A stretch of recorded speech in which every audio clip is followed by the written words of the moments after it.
இந்த ப்ரொஃபைலை பார்த்தா பயந்துருக்குங்க. நான் ஃபுல் இங்கிலீஷ்லேயே இருக்கேன் ப்ரொஃபைலு. இவர் வேறு இன்ஃபோசிஸ் வந்திருக்காரு, எங்களை இங்கிலீஷ்லேயே பேசி கொல்ல போகிறாருன்னு நினச்சேன். ஒரே ஒரு நிமிஷம் ஃபோட்டோ எடுப்பேன். நான் ரெடி இல்லை, நான் ஒரு ரீசன் இருக்கு. நான் இப்படி காலேஜ் காலத்தில் பேசுகிறேன்ல, ஃபோட்டோகிராஃபர்லாம் ஃபோட்டோ எடுத்து சில காலேஜ் என்ன பண்ணுவாங்க, அதை ஆல்பமாக போட்டு வீட்டுக்கு அனுப்புவாங்க. எங்கள் வீட்டுக்காரங்க அந்த ஃபோட்டோ பார்க்கும்போதெல்லாம் ஒரே ஒரு கேள்வி தான் கேட்குறாங்க, ஒரு ஃபோட்டோக்காக ஒழுங்காக போஸ்ட் பண்ண தெரியுதா? ஏன்னா நம்ம பேசணும் உங்கள் ஃபோட்டோ எடுத்துடுறாங்க. அதனால இப்போ ஒரு பார்த்தாலே போதும் அப்படின்னு ரெண்டு ஃபோட்டோ எடுத்து சார் போதும் சார், நீங்கள் பேர் ஸ்டேட் கொஞ்சம் நேரம். முதலில் இங்க இருந்து நாங்கள் தங்கச்சி எல்லாருக்கும்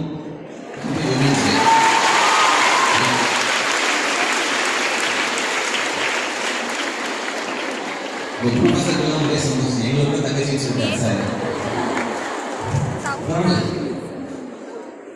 உங்களுக்கு எல்லாருக்கும் ஒரு கேள்வி, இன்று உலக மகளிர் தினம், உலக ஆண்கள் தினம் அப்படின்னு ஒன்று இருக்கு. அது இன்னைக்கு யாரும் ஒருத்தர் சொல்லி பார்க்கலாம், கூகுள் பண்ணாம அவங்க உலக ஆண்கள் தினம் எண்ணிக்கை இருக்கு. அப்படி ஒன்று இருக்கு தெரியுமா? ஃபர்ஸ்ட்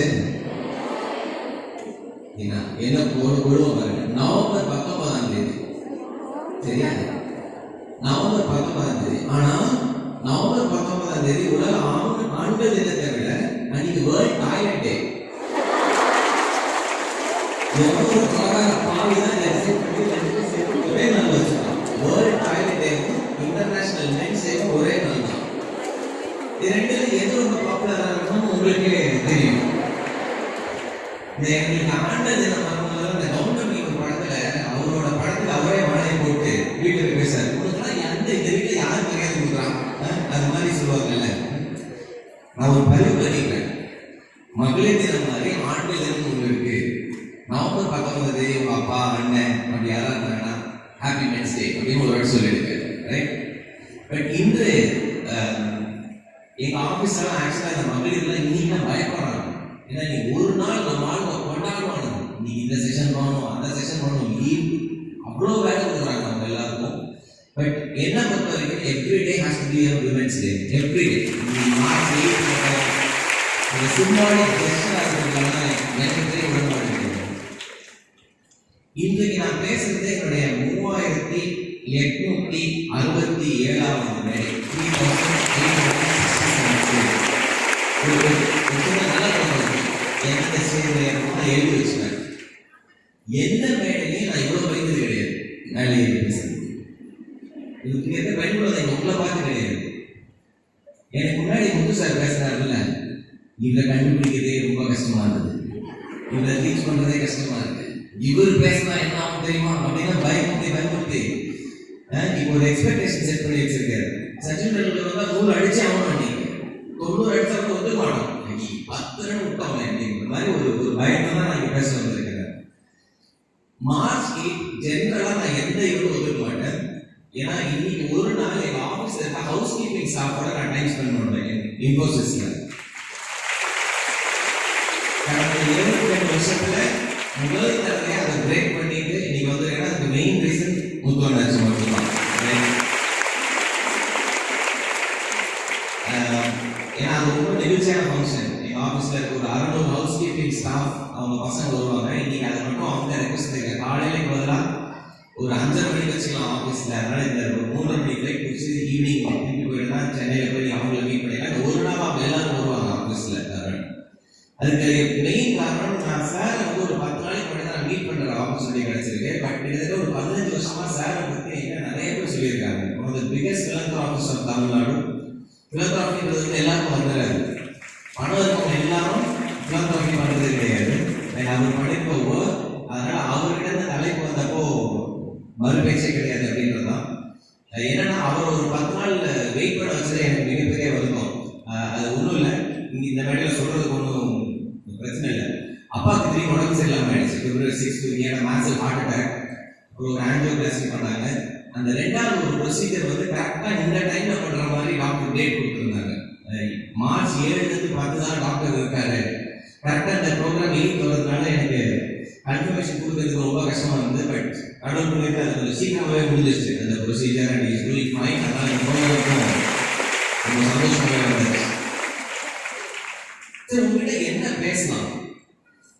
என்னோட ப்ரொஃபைல் படிக்கும்போது நான் ஜென்ரலாக இங்கே படிக்கும்போது நான் கீழே உட்காந்துருக்கும் போது எனக்கு என்ன ஞாபகம்னா என் காலேஜ் ஞாபகம் இருக்கும். நம்ம வந்து உட்கார்ந்தா நம்மளுக்கு எப்படி இருக்கும்? மைண்ட் வாய்ஸ் என்னெல்லாம் இருக்கும், இவன் எப்போ முடிப்பான்? ஜென்ரலாக நம்ம காலேஜ் போனால் அந்த கேள்வி கேட்குறீங்க, எவ்வளோ நேரம் பேசலாம் அப்படின்னு கேட்போம்.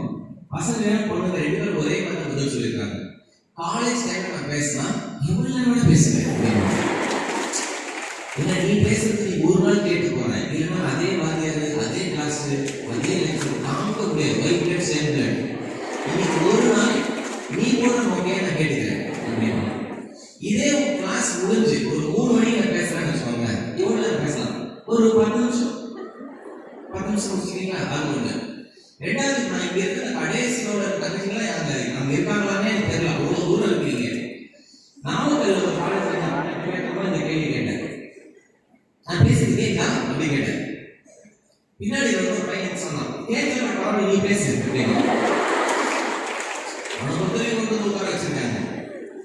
இப்போ அந்த ப்ரொஃபைல் படிக்கும்போது இன்ஃபோசிஸ்ல HR வந்திருக்கார், மனிதவள மேம்பாடு துறை 23 வருஷம் வந்திருக்கார், இந்த அவார்டு வாங்கியிருக்கார், அந்த அவார்டு வாங்கியிருக்காருன்னு சொல்லணும்ல.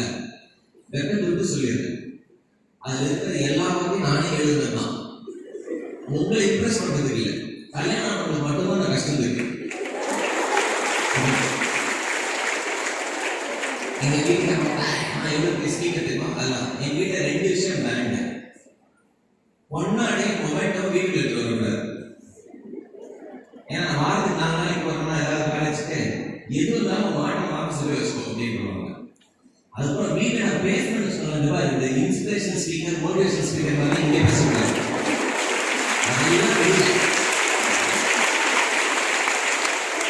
அதை கேட்கறதுக்கு ஒரு குரூப் இருக்காங்க. நீ அவங்க கிட்ட என்ன அங்கே பேச இங்கே பேசுறாங்க. ரெண்டாவது, ஸ்டூடெண்ட்ஸ் கிட்ட பேசும்போது நம்மளை எப்படி பார்க்குறாங்க அப்படின்னா, இவங்க இன்ஃபோசிஸ் அப்படின்னா ஒரு ஃபுல் இங்கிலீஷ்ல பேசி நம்ம சொல்ல போறாங்க. உதாரணத்துக்கு எனக்கு இப்படி பேச வரும். You know, the latest business process in engineering that we did in Infosys Technology, and the random business with technology that delivered $2.75 billion in revenue. That really is. Brother, English la பேசுது. நான் இங்கிலீஷ்ல பேசலாம். இப்போ நான் computer science சேர இருக்கீங்களா? அதில் BSc computer science இப்போ நான் சொன்னது பார்த்தீங்களா, ரேண்டம் பிசினஸ் ப்ரோக்ராமிங் டெக்னாலஜின்னு. இது எவ்வளோ தெரியும்? யாருமே தெரியாதா? கம்ப்யூட்டர் சயின்ஸ் ப்ரொஃபசர்ஸ் இருக்கீங்களா?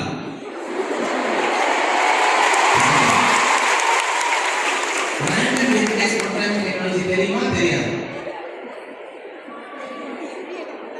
தெரியும்னு யாரா சொன்னா நானே கட்டையில் இருப்பேன். ஏன்னா அப்படி ஒரு கிடையவே கிடையாது. ஆனா நான் பேசும்போது பாருங்க, இந்த ரேண்டம் பிசினஸ் ப்ரோக்ராமிங் டெக்னாலஜி அப்படின்னா நீங்க நினைச்சுப்பா நான் கூட இருக்கு படிச்சோம் தான். அது ஐடி நீங்க நினைச்சாங்க சொன்னா கரெக்டா இருக்கும். அப்படி ஒரு கிடையவே கிடையாது. நானே ரேண்டமா நான் சேர்த்து கொடுக்குறேன். ஆனா நீங்க யாரும் தெரியும். காலேஜ் படிக்கும் போது இது மாதிரி டாக்ஸ் நான் நிறைய அனுபவிச்சிருக்கேன். அதுவும் நான் படிச்ச லயோலா என்ன ஆகும் அப்படின்னா, சனிக்கிழமையான கெஸ்ட் லெக்சர் டே ஒன்று இருக்கும். மினிமம் 55 வயசுக்கு வந்து இந்த காலேஜ்ல யாரையுமே பேச கூப்பிடுவாங்க. அவர் general manager, vice president, marketing, அவர் பேசுறதா அவங்க கம்பெனிலே யாரும் கேட்க மாட்டாங்க.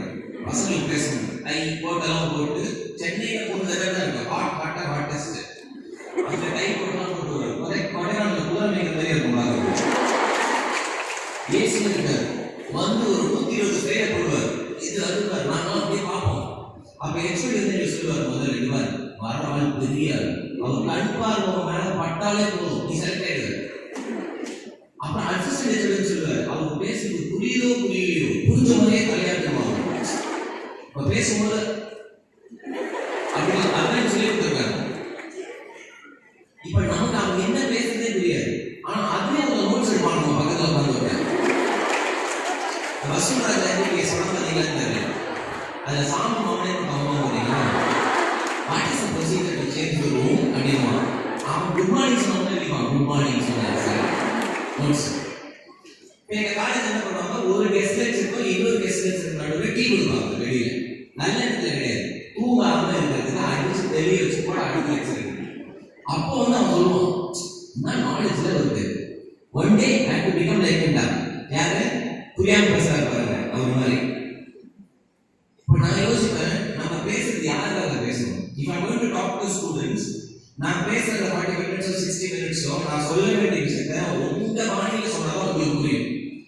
இப்போ இதே நான் சிஐஏ மேத்ஸ் கம்பெனி போனா ஃபுல் பிட்ஸ்பர்க் பீட்டர் ஃபேமிலியில தான் பேசுவேன். இப்போ லாயர் படிக்கும்போது என் ஃப்ரெண்ட்ஸ் எல்லாம் எனக்கு இது பண்ணுவாங்க, ஒரு அவன்டா பாருங்க, அப்பா பேர் பீட்டர், அம்மா பேர் மேரி, உண்மையாலே அப்பா பேர் ஜான் பீட்டர், அம்மா பேர் அருமை.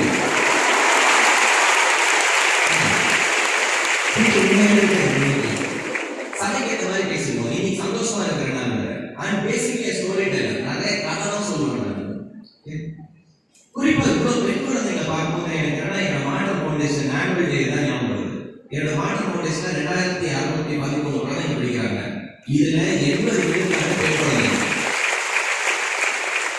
மாற்றம் ஆரம்பித்த இடம் இங்கிருந்து ரொம்ப தூரம் கிடையாது, மதுரையில தான் ஆரம்பிச்சோம். என்னோட முதல் மாநிலம் தான் ஆரம்பிச்சோம்.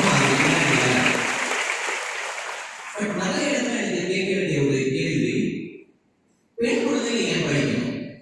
இன்னைக்கு GER அப்படின்னு ஒன்று இருக்கு, கிராஸ் என்ரோல்மெண்ட் ரேஷியோ. அப்படின்னா என்ன, யாருக்கா தெரியுமா? தெரியலன்னா நீ கண்டிப்பா அதை வச்சு தெரிஞ்சுக்கோங்க. கிராஸ் என்ரோல்மெண்ட் ரேஷியோ, GDP-னா என்னன்னு தெரியும், GST-னா என்னன்னு தெரியும், அதெல்லாம் நம்ம நிறைய நியூஸ்ல கேட்டுட்டு இருக்கோம். கிராஸ் என்ரோல்மெண்ட் ரேஷியோனா என்ன? கிராஸ் என்ரோல்மெண்ட் ரேஷியோனா ஒன்றும் கிடையாது. இந்தியாவில் இன்னைக்கு ஒரு குழந்தை பிறகுது, அந்த குழந்தை LKG UKG படிச்சு 1ஆம் கிளாஸ்ல இருந்து 12ஆம் கிளாஸ் வரைக்கும் முடிச்சுட்டு 12ஆம் கிளாஸ்க்கு அப்புறம் எத்தனை குழந்தைங்க காலேஜுக்குள்ள அடியெடுத்து வைக்கிறாங்க, காலேஜ் அட்மிஷனுக்குள்ளே ஃபர்ஸ்ட் இயர் காலேஜ் யாரெல்லாம் சேர்றாங்கன்னு கால்குலேட் பண்ற பர்சன்டேஜ் தான் கிராஸ் என்ரோல்மெண்ட் ரேஷியோ. சரியா? இதான் கிராஸ் என்ரோல்மெண்ட் ரேஷியோ. இந்தியாவோட கிராஸ் என்ரோல்மெண்ட் ரேஷியோ எவ்வளவு தெரியுமா? 27%, 27 விழுக்காடு. அப்ப நம்மளுக்கு கேட்க வேண்டிய ஒரு கேள்வி, மீதி இருக்கிற 73% என்ன ஆகுறாங்க? மீதி இருக்கிற 73 விழுக்காடு. நீங்க வந்து அந்த டாப் 27% இந்த கண்ட்ரியில் நீங்க ஒரு ஆளு. மீதி இருக்கிற 73 விழுக்காடு என்ன ஆகுறாங்க அப்படின்னா, இவங்க ஸ்கூல் முடிச்சு காலேஜுக்கே போறது கிடையாது, பல பேர் ஸ்கூலே முடிக்கிறது கிடையாது. 6ஆம் கிளாஸ் 7ஆம் கிளாஸ் 8ஆம் கிளாஸ் அதோட வேலைக்கு போயிடுறாங்க. தமிழ்நாடு நம்ம பார்த்தா நம்மள புண்ணியமடை இருக்கோன்றாங்க. ஏன்னா தமிழ்நாடோட gross enrolment ratio is 52%. USA விட அதிகமாக 52%. தமிழ்நாட்டிலும் 48% ஆஃப் உங்க ஏஜ் பசங்க பொண்ணுங்க காலேஜ் போறது கிடையாது. தமிழ்நாட்டில் 52% இருக்கிறதுக்கு முக்கிய காரணம் இந்த மண்ணில் வைத்த காமராஜர் கொண்டு வந்த ஒரு மாஸ்டர்ஸ் கோர்ஸ். ஏர்போர்ட்ல இருந்து இங்க வரும்போது காமராஜர் இல்லம் செல்லும் வழி அப்படின்னு போட்டுருந்தது. கண்டிப்பா அடுத்த டைம் கூட நம்ம போய் பார்க்கணும். ஏன்னா இவரோட ஒரே ஒரு ஸ்கீம் தான் மத்திய சத்துணவு திட்டம். அதுக்கப்புறம் அந்த லீடர்ஸ் தான் பாப்புலரைஸ் பண்ணாங்க. அவங்க என்னவா யோசிச்சிருக்காங்க, அறிவு பசி, இது போறது முன்னாடி வயிற்று பசி போவாங்க. இங்க பசி கூட என்ன படிக்க போறாங்க. அவர் கொண்டு வந்த அவங்க திட்டத்தினாலதான் எங்க அப்பா அம்மா எல்லாம் ஸ்கூலுக்கே போயிருக்காங்க. அந்த ஜெனரேஷன் படிச்சதுனாலதான் அடுத்த ஜெனரேஷனுக்கு படிப்புனா என்னன்னு கிடைச்சிருக்கு. அதை நம்ம கோயிலுக்கே கும்பிடணும் அப்படின்னா அது காமராஜர் தான் நம்பர். அது முன்னாடி கிடையாது. இப்போ நம்மளுக்கு தோணும், இந்தியாவிலே டாப் 27% நான் ஒரு ஆளா அப்படின்னா ஆன்சர் இஸ் எஸ். நீங்க மாற்றம் ஃபவுண்டேஷன் அந்த இன்டர்வியூ பண்ணும்போது இந்த குழந்தைங்க பண்ற ஸ்ட்ரகிள்ஸ் தான் பாத்தீங்கன்னா அன்இமேஜினபிள். நான் விருதுநகர் பத்தி சொல்லல, இதை விட இன்னும் குக்கிராமம் என்ன கிராமம் அதை பத்தி சொல்றேன். நான் சென்னை ஒரு எக்ஸாம்பிள் எடுத்து, சென்னையில ID highway, Infosys, corporation, TCS இந்த கம்பெனில இருக்கிற அந்த ரோடு பேர் என்னன்னா ஐடி ஹைவே. ஏன்னா ஓல்டு மகாபலிபுரம் ரோடு அப்படின்றாங்க அந்த ரோடு. இந்த ரோட்ல திருப்பூர் அப்படின்னு ஒரு ஊர் பக்கத்துல ஒரு கவர்மெண்ட் ஸ்கூல் இருக்கு. இந்த ஸ்கூலுக்கு நாங்கள் விசிட் போறோம் மாற்றம் ஃபவுண்டேஷன்ல இருந்து. போயிட்டு அந்த பிரின்சிபல் கிட்ட கேட்கிறோம், மேடம் இந்த ஸ்கூலுக்கு நாங்கள் ஏதாவது பண்ணணும்னு எதிர்பார்க்கணும், ஒரு லைப்ரரி கட்டலாமா, இல்ல ஒரு டிஜிட்டல் கம்ப்யூட்டர் லேப் கட்டி தரோம்ல உங்க ஸ்டூடெண்ட்ஸ்க்கு, என்ன வேணும் உங்களுக்கு, டாப் ஆஸ்க் உங்களுக்கு வேணும்னா என்ன வேணும்னு சொல்லுங்க, 2 விஷயம் சொல்லுங்க அப்படின்னு. ஒரு நிமிஷம் கூட யோசிக்காம அவங்க சொன்னாங்க. அவங்க வயசுல தெரியவங்க, தம்பி நான் உரிமையோட சொல்றேன், எனக்கு 2000 சம்பளம் கொடுக்க முடியுமான்னு கேட்டாங்க.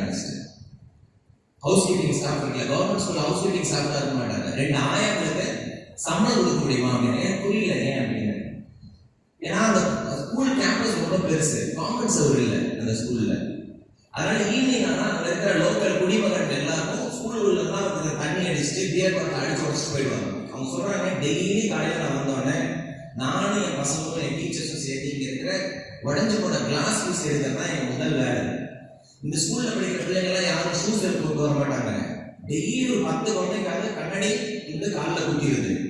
ஒரு ஆயா மாதிரி ஒரு ஆள் போட்டு கொடுத்தீங்க அப்படின்னா அவங்க பாருங்க, காம்பன்ஸ் ஒரு கட்டி கொடுத்து கேட்கல. 2 ஆயாக்கு 6000 ரூபாய் 12,000 ரூபாய் சம்பளம் கொடுக்க முடியுமான்னு கேட்கறாங்க. இதுதான் ஃபர்ஸ்ட் ஆசை. அங்க இருக்க பெண் குழந்தைங்க கிட்ட கேட்கிறோம், உங்களுக்கு என்ன வேணும் அப்படின்னு. அதுக்கு முன்னாடி ஒரு அலாமிங் ஸ்டாட்டிஸ்டிக்ஸ் பார்க்குறோம். அந்த ஸ்கூல்ல 6ஆம் கிளாஸ்ல 30 பசங்க இருக்காங்க, 30 பொண்ணுங்க இருக்காங்க கிளாஸ்.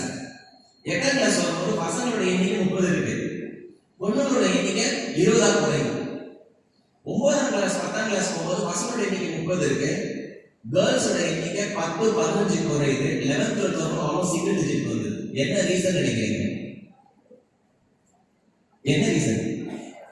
அப்சல்யூட்லி நம்மளாம் நினைச்சுக்கிறோம் கேர்ள்ஸ் இன்னைக்கு டிராப் அவுட் ஆகுறதுக்கான மெயின் ரீசன் கல்யாணம் பண்ணி வச்சிடறாங்க. இருக்கு, இன்னைக்கும் young girls are getting married இருக்கு. வறுமை, வீட்டில் ஒரு பையனும் ஒரு பொண்ணு இருந்தா ஒருத்தர் தான் படிக்க வைக்க முடியும்னா இன்னைக்கும் பெற்றோர்கள் பையனை தான் படிக்க வைக்கிறாங்க.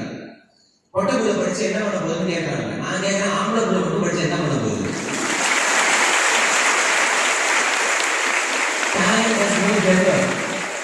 Education has no gender.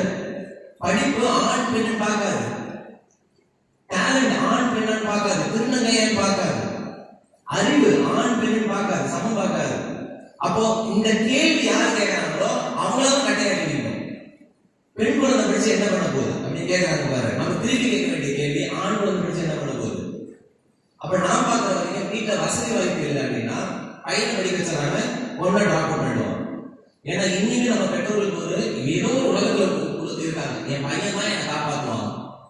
நல்லா காப்பாற்றுறாங்க, காப்பாற்றினா சந்தோஷம். ஆனா எதை வச்சு சொல்றோம்? பெண் குழந்தைங்க நம்ம அப்பா அம்மாவை காப்பாற்றாங்க. அப்போ இந்த ஸ்கூல்ல நம்ம பார்க்கும்போது ஸ்டாட்டிஸ்டிக்ஸ் அண்ணன் அனாமிங்கா இருக்குன்னா டாய்லெட் இல்லாத ஒரே ரீசன்னால இன்னைக்கு ஸ்கூல் எஜுகேஷனை காம்ப்ரமைஸ் பண்றாங்க நம்ம பெண் குழந்தைங்க. அதுல ஒரு பொண்ணு சொல்றாங்க, அண்ணன் தண்ணியே வந்துருச்சு. அவ சொல்ற, அண்ணா நான் காலையில வீட்டுக்கு கிளம்புறதுக்கு முன்னாடி ஸ்கூலுக்கு கிளம்ப முன்னாடி தண்ணி குடிக்க மாட்டேன். காலையில பிரேக்ஃபாஸ்ட் முன்னாடி தண்ணி குடிக்கிறது தான், அதுக்கு தண்ணியே குடிக்க மாட்டேன். அதுல இருந்து சாயங்காலம் ஸ்கூல் முடிகிற வரைக்கும் ஒரு சொட்டு தண்ணி குடிக்காம அந்த குழந்தை. அங்க இருக்க கேர்ள்ஸ் எல்லாருமே இப்படிதான் இருக்காங்க. ஏன்னா தண்ணி குடிச்சாதான் நீ பாத்ரூம் போகணும், தண்ணியே குடிக்கணும். அதுலதான் கடவுள் படைக்கும் போது இந்த ஆண் மகன்களை மட்டும் அந்த ஆடுல நிறைய படைச்சிட்டாரு. ஜென்ஸ்க்கு நீங்க பாருங்க, டாய்லெட் தேவையே கிடையாது. மரம், செடி, கொடி, செவ்வறு நம்மளுக்கு பக்கம் சேவை தான் இருக்குது. என்ன பண்றது? நீங்க இந்த கவர்மெண்ட் பஸ்ல எல்லாம் போய் பாருங்க, இப்ப டீ காஃபி சாப்பிடலாம், பாத்ரூம் இருக்குது, யூஸ் பண்ணுவாங்க. லேடிஸ் எல்லாம் பாத்ரூம் போவாங்க, நம்மளும் ஃபுல்லா மரம், பிரச்சனையே கிடையாது. அதனால ஸ்கூல்ல டாய்லெட்டா நோ ப்ராப்ளம், எங்களுக்கு இருக்கு செவ்வறு அப்படின்னு ஓடிடுவாங்க. பெண்கள் அப்படி இல்லை. அப்ப அந்த பொண்ணு சொல்லுது, கிட்டத்தட்ட 7ஆம் கிளாஸ் வந்து 12ஆம் கிளாஸ் வரைக்கும் 5 வருஷம் நீ தண்ணியை குடிக்கலன்னா என்ன ஆகும்? உடம்பு ஸ்கின் போயிடுது, கிட்னி இஷ்யூஸ் வருது, ஹெல்த் இஷ்யூஸ் வருது. இதெல்லாம் எதுக்குன்னா படிப்பு ஒரே வெறி. வயசுக்கு வந்த பொண்ணை டாய்லெட் இல்லைன்னா ஸ்கூலுக்கு அனுப்ப மாட்டாங்க. இதெல்லாம் தாண்டி படிச்சு வர குழந்தைங்க காலேஜுக்கு வராங்க. அதனாலதான் எனக்கு அவங்க மேல தனி மரியாதை. ஹீரோயின் தான் அவங்களாம்.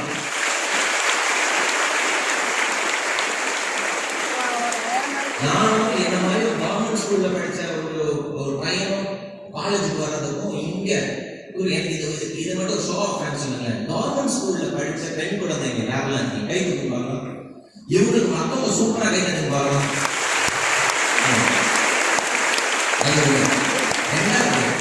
முதல் தலைமுறை பட்டதாரி நான் தான், எங்க குடும்பத்திலே முதல் பட்டதாரி. கை தூக்குவாங்க. அப்பா சூப்பர். இதுக்கு என்ன அர்த்தம் தெரியுமா? இதுக்கு அர்த்தம் என்ன தெரியுமா? உன்னுடைய தலைமுறையே உன்கிட்ட தான் மாறப்போகுது. நல்லா எடுத்து வச்சுக்கோ.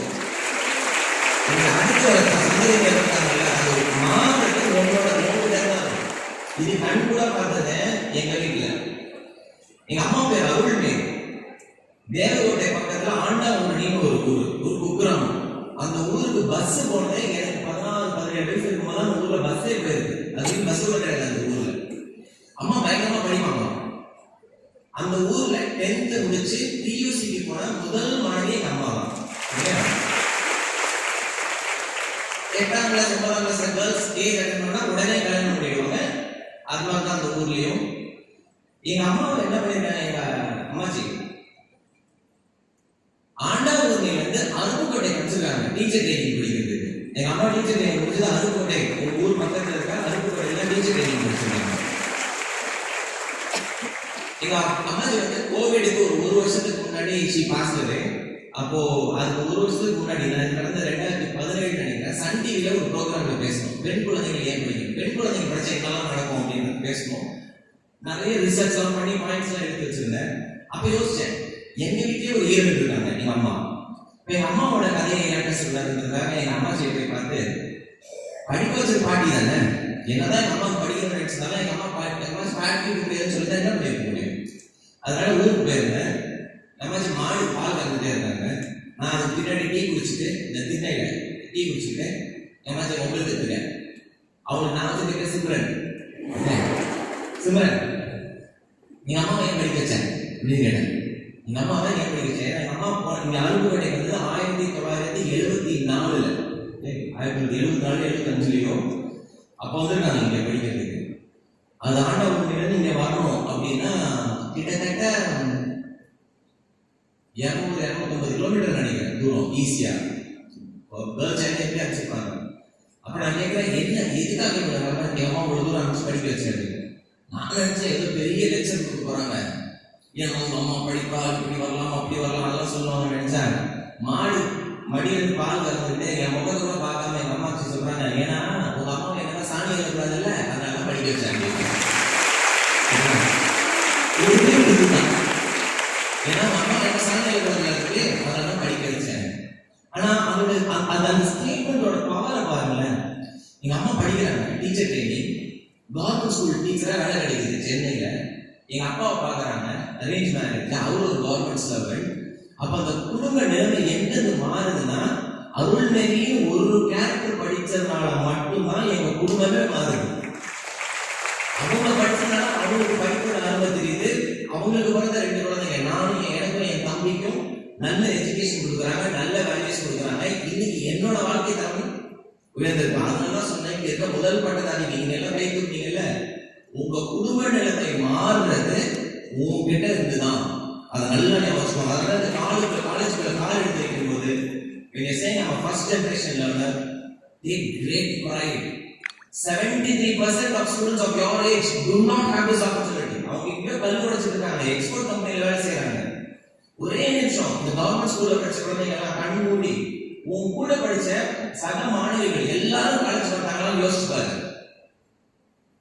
எத்தனை பேருக்கு கல்யாணம் இருக்கு, எத்தனை பேருக்கு ஆல்ரெடி குழந்தை பிறந்திருக்கு யோசிச்சு பாரு. இத பெருமையா சொல்லுவாங்க உங்க வீட்டுல, காலத்துல கல்யாணம் பண்ணிட்டா உனக்கும் குழந்தை பிறந்திருக்கும்.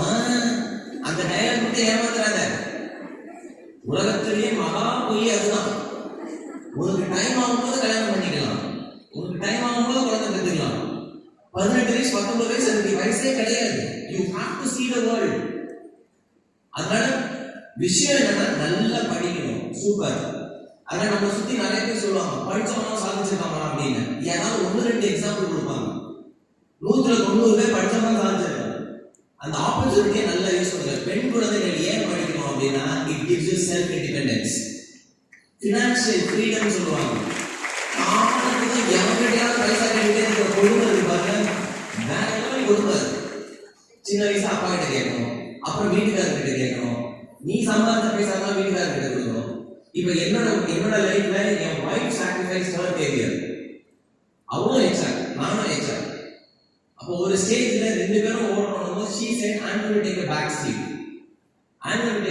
நான் ஃபவுண்டேஷன் பார்த்துட்டேன், நீ போ ஊரா பேசு, ஆபீஸுக்கு போ, சம்பாதி எல்லாம். ஆனா என் வைஃப் நான் கொடுக்குற மரியாதை என்ன தெரியல, என் சம்பளம் கிரெடிட் ஆகிற என்னோட அக்கௌண்ட் பாஸ்வேர்டு எனக்கு தெரியாது. என் பேங்க் அக்கௌண்டோட பாஸ்வேர்டு எனக்கு தெரியாது. எப்பயுமே எனக்கு கல்யாணம் ஆகி 21 வருஷம் ஆகுது, 22 வருஷம் ஆகுது ஆக்சுவலி. இன்னைக்கு வரைக்கும் இந்த ப்ரோக்ராம் நான் வர்றதுக்கு நீ காலையில ஒரு 1000 ரூபாய் கொடு, அவங்க பைசா கேட்குவாங்க. ஒரு 1000 ரூபாய் கொடுமா, 2000 பைசா அவங்க தான் கேட்குவாங்க. Because there can never be a scenario where she has to ask me money. என்கிட்ட வந்து பைசா கொடுத்தாங்க கேட்கல. she has to manage funds because அவ கெரியர் என்னன்னா என்னோட பல மடங்கு அதிகமாக சம்பாதிச்சிருப்பாங்க. அந்த ஃபினான்ஷியல் ஃப்ரீடம் இருக்கு பாருங்க, அது கொடுக்குற கெட்டு வேற லெவல். அதனால படிப்பை மட்டும் எக்காரணத்தை கொண்டு விட்டுறாங்க. இது வந்து எல்லாருக்கும் கிடைக்கிற ஆப்பர்ச்சுனிட்டி கிடையாது. நம்பர் 1. நம்பர் 2, வெறும் படிப்பு மட்டும் இருந்தா போதுமா வாழ்க்கையில சாதிக்கிறதுனா வாய்ப்பே கிடையாது. வெறும் டிகிரி மட்டும் வச்சு நீ படிக்கிற இதே பிகாம் டிகிரி தான் பக்கத்தில் இருக்க பாடத்தை படிப்பாங்க. இதுல என்ன ஒரு கொடுமைனா நம்மளே நம்மளுக்குள்ள ஒரு காம்ப்ளெக்ஸ் எப்படி படிப்போம். நான் மட்டும் சென்னையில படிச்சிருந்தா, நான் மட்டும் கோயம்புத்தூர்ல படிச்சிருந்தா ஒன்றும் தெரிஞ்சுக்கிட்டு என்ன பொறுத்த வரைக்கும் அந்த டயலாக் கூட எங்க ஊருக்கு தான் சரித்திரமே கிடையாது. College doesn't matter. இதை விட என்ன என்விரான்மெண்ட் வேணும், இதை விட என்ன என்விரான்மெண்ட் வேணும். அது ஃபர்ஸ்ட் அண்ட் ஃபார்மோஸ்ட் நான் பார்த்த வரைக்கும், நான் பார்த்த சாதனையாளர்கள் எல்லாருமே யாருமே நொண்டி சாக்கு சொன்னது கிடையாது. எங்க அப்பா ஒரு ஏழை விவசாயி, நான் இந்த ஜாதியில பிறந்துட்டேன், நான் இந்த மதத்துல பிறந்துட்டேன், நான் விருதுநகருக்கு பதிலாக கோயம்புத்தூர்ல போய் படிச்சுதான் நானும் பெரிய அளவில் இருக்கேன். ஒண்ணுமே இருக்க முடியாது. ஃபர்ஸ்ட் அண்ட் ஃபார்மோஸ்ட் எக்ஸ்கியூஸ் கொடுக்கறத நிறுத்திடுங்க. அது நிறுத்திடலாம். அப்போ என்ன பண்ணலாம்? காலேஜ், இந்த காலேஜ்ங்கிற டைம் வந்து ஒரு பியூட்டிஃபுல் பீரியட். உதாரணத்துக்கு நான் சொல்லணும்னா, நான் நிறைய மேடைகள் சொல்லியிருக்கேன், காலேஜ்ல பேசுறதுக்கு தகுதியே இல்லாத ஒரு ஆள் யாரா நான் தான். என்னோட சொந்த கதை சோகதை கேட்டீங்கன்னு வச்சுக்கோங்க, நீங்களே யோசிப்பீங்கப்பா இதெல்லாம் எச்சாபேட் ஆயிருக்குன்னா நம்மளாம் ஊட்டலாம்டா அப்படின்னு உங்களுக்கு. யூடியூப்ல நிறைய இருக்கு. பட் லாங் ஸ்டோரி ஷார்ட், எனக்கு ஸ்கூல்ல படிப்பை விட கல்ச்சரல்ஸ்ல ஸ்போர்ட்ஸ்லயும் பயங்கர இன்ட்ரெஸ்ட் இருக்கு. ஆமா, அது கை தட்டி கேட்டு நல்ல உங்களுக்கு நன்றி. அது என்ன மாதிரி இருக்கோ, இப்ப சேரலா சொல்றாங்க சகலகலா வள்ளி, சகலகலா வல்லவன் அப்படின்னு ஒரு அவார்டு இருந்து ஸ்போர்ட்ஸ் தான் நான் வாங்கியிருக்கேன். ஆனா எங்க ஸ்கூல்ல எப்படின்னா படிப்பு தான் ஒருத்தரை சக்சஸ்ஃபுல் ஆகும்னு நம்பின ஒரு ஸ்கூல். ஓகே, அந்த ஸ்கூல்ல எப்படின்னா கால் வரையாலும் உள்ள வரும் பசங்களுக்கு, அவ்வளோ படிக்கும். என் கூட ஒரு பொண்ணு இருக்கு, அந்த பொண்ணோட ஆன்சர் ஷீட் பார்த்தீங்கன்னா புக்கை விட அழகா இருக்கும். புக்ல கமாக்ஸ் அங்கேயும் கமா போட்டுருக்கோம். அந்த பொண்ணோட அம்மாவும் எங்க அம்மாவும் ஒரே ஸ்கூல்ல டீச்சர். நான் பிப்ரவரி 13 பிறந்தா பிப்ரவரி 20 வந்துச்சு. ஒரே ஹாஸ்பிட்டல்ல வேற. கிட்டத்தட்ட எங்க அம்மாவும் அப்படி பிரெக்னெண்டா இருக்கும்போது அந்த ஆண்டி பிரெக்னெண்டா இருந்தாங்க. ஆர்டிஸ்ட் அப்படியே நல்லா இருக்கா அப்படின்னு 2 பேரும் ஒரே ஸ்கூல்ல வந்தோம். அது எப்பவுமே ஃபர்ஸ்ட் ரேங்க் வாங்கும். நான் என்ன ரேங்க் வாங்கினேன் என்னால் சொல்லவே முடியாது வெளியில. அதான் எங்க அம்மா சொல்லுவாங்க, உன்னை விட 7 ரேங்க் தான் சின்ன பொண்ணு, இல்லை எப்படி படிக்கிறவங்க அப்படிவாங்க எங்க அம்மா. எனக்கு கூட சொல்லணும்னு நான் எப்படி கிரிக்கெட் விளையாடுறேன் நான் சொல்ல, எப்படி விளையாடுறேன்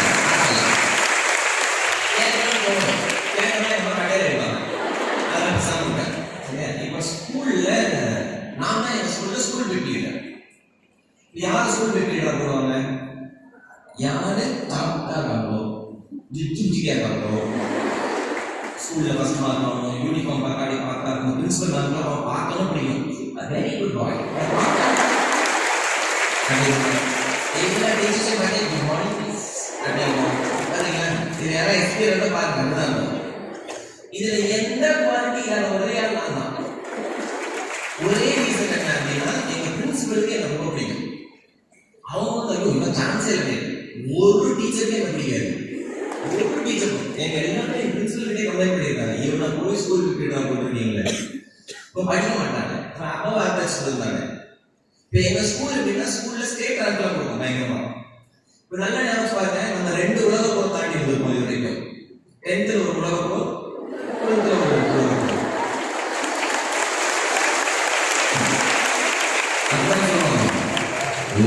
பப்ளிக் எக்ஸாம் தான் 10th 15 வயசுல எவ்வளவு பயன்படுறாங்க பப்ளிக் எக்ஸாம்.